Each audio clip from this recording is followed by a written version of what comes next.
है। दावेदारी करे नीतीश कुमार और अन्य सरकार है। बोलिए बोलिए, माइक में लेके बोलिए, माइक में लेके बोलिए। बिहार के लिए क्या अभिशाप है या फिर वरदान? नहीं, जाति की बात कर रहे हैं कि जाति जनगणना की बात कर रहे हैं? नहीं, बिल्कुल नहीं। अभिशाप क्यों है? किसी भी, पहली बात कि बिहार में जो काम हुआ जातियों की संख्या को गिनने का, वो जनगणना नहीं है, वो सर्वे है।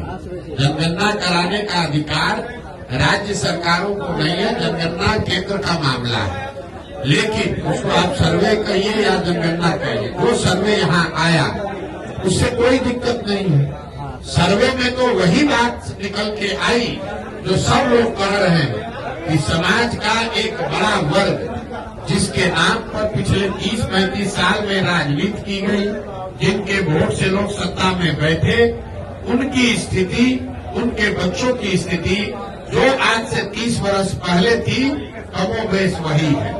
जातीय जनगणना सर्वे का जो राजनीतिक फायदा उठाने की लोग कोशिश कर रहे थे, पिछले 1 साल से हम कह रहे हैं इसका कोई राजनीतिक फायदा नहीं हो सकता है। और उसका परिणाम ये है, आप देख लीजिए कि जातिगत जनगणना और सर्वे को देशव्यापी मुद्दा बनाकर भाजपा से लड़ने का दावा करने वाले नीतीश कुमार खुद ही अपना दल छोड़कर भाग गए भाजपा की शरण में। अगर जातिगत सर्वे का कोई चुनावी असर होता तो नीतीश कुमार छोड़कर भागते नहीं। तो ये सीधा दिखाता है, कोई भी सर्वे, कोई भी जनगणना अगर आप करते हैं, समाज के विभिन्न भागों के वर्गों की स्थिति के बारे में अगर सरकार को उसके बारे में बेहतर जानकारी होती है तो उसमें कोई नुकसान नहीं है। लेकिन सिर्फ जानकारी हो जाने मात्र से लोगों की स्थिति नहीं सुधरेगी। ये जनगणना का विषय नहीं है। पूरे देश को मालूम है कि बिहार देश का सबसे गरीब राज्य है। ये जानकारी तो सरकार के पास है, तो उससे क्या यहाँ गरीबी खत्म हो गई? पूरे देश को मालूम है कि बिहार सबसे अशिक्षित और बेरोजगार राज्य है, तो क्या यहाँ उससे शिक्षा की स्थिति सुधर गई? ये तो ऐसे हुआ कि आप पुस्तकालय में, लाइब्रेरी में जाइएगा, आपको सारे किताब रखे हुए, उससे आप ज्ञानी थोड़े ना हो जाइएगा, आपको सही किताब पढ़ना भी पड़ेगा। तो जनगणना से जो स्थिति निकल के आई उससे स्पष्ट है कि बिहार में गरीबी, अशिक्षा, भ्रष्टाचार, भुखमरी बहुत बड़े पैमाने पर है। और जिन वर्गों के नाम पर लालू जी, नीतीश जी ने पिछले 30 वर्ष में राज किया, उन वर्गों के लोगों को इसका कोई लाभ नहीं मिला है।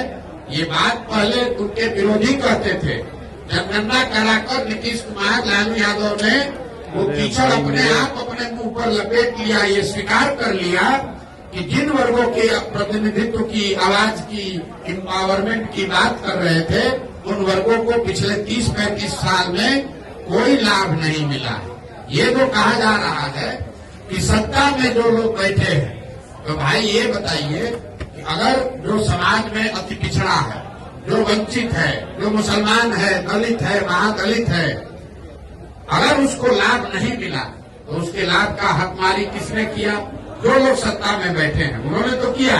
तो सत्ता में 32 साल से बैठा कौन है?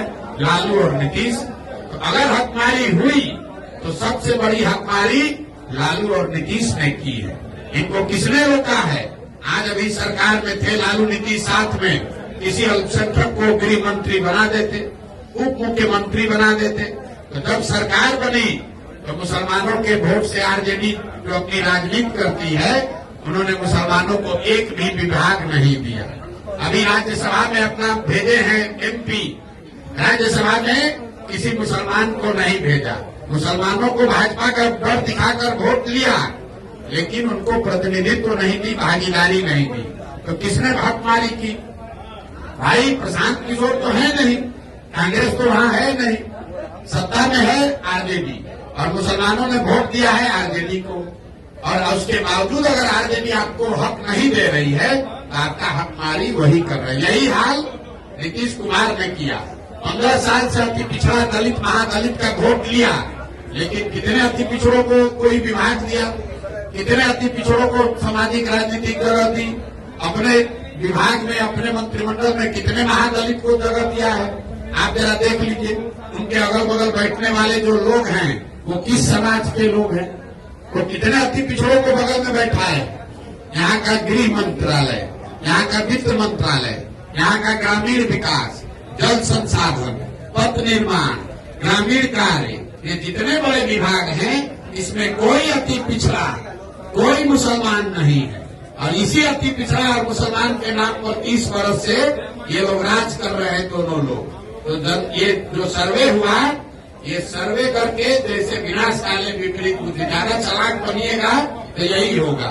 ऊपर वाले ने आप ही के हाथ से ये स्वीकार करा दिया, प्रमाण दे दिया कि जिस 30 साल से मुसलमानों के अति पिछड़ों के, महादलित के, वंचित के नाम पर आपने वोट किया, उनको आपने कोई हक नहीं दिया। उनकी आर्थिक, सामाजिक, शैक्षणिक स्थिति जैसे 30 साल पहले थी वही आज बनी हुई है।